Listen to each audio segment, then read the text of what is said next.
Hello everyone, সবাই কেমন আছো? সেকেন্ড দিন দীঘাতে। আজকে জানো অনেকটাই গরম পড়েছিল। তাতে কি হয়েছে বলো? ঘুরতে যখন এসেছি বাইরে তো বেরোতেই হবে। আমার না ঘুরতে যেতে অনেক ভালো লাগে।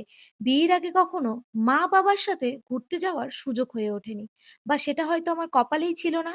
যখনই মাকে বলতাম ঘুরতে নিয়ে চলো, মা বলতো তোর বাবাকে বল, আর আমার বাবার কখনো সময় হয়ে ওঠেনি। তাই জানো আমি সবসময় ভাবতাম বিয়ের পরে যাতে আমার ছোট ছোট শখগুলো সে পূরণ করে। এটা হয়তো কিছু কিছু মানুষের কাছে অনেক ছোট্ট একটা জিনিস, বাট আমার কাছে অনেক বড় একটা পাওয়া।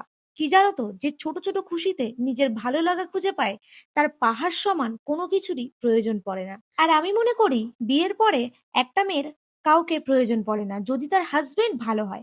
দেখেছো তো, তোমাদের সাথে কথা বলতে বলতে আমি ভুলেই গেছি, জগন্নাথ মন্দিরে কিন্তু আমরা রাতের ভোগ খেয়েছিলাম। আর এতটা অসাধারণ ছিল যে মনে হচ্ছিল আমার বাড়ির কাছে হলে প্রায় এখানে এসে ভোগ খেতাম।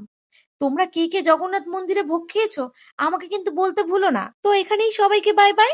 নেক্সট ভিডিওতে আবার তোমাদের সাথে দেখা হচ্ছে।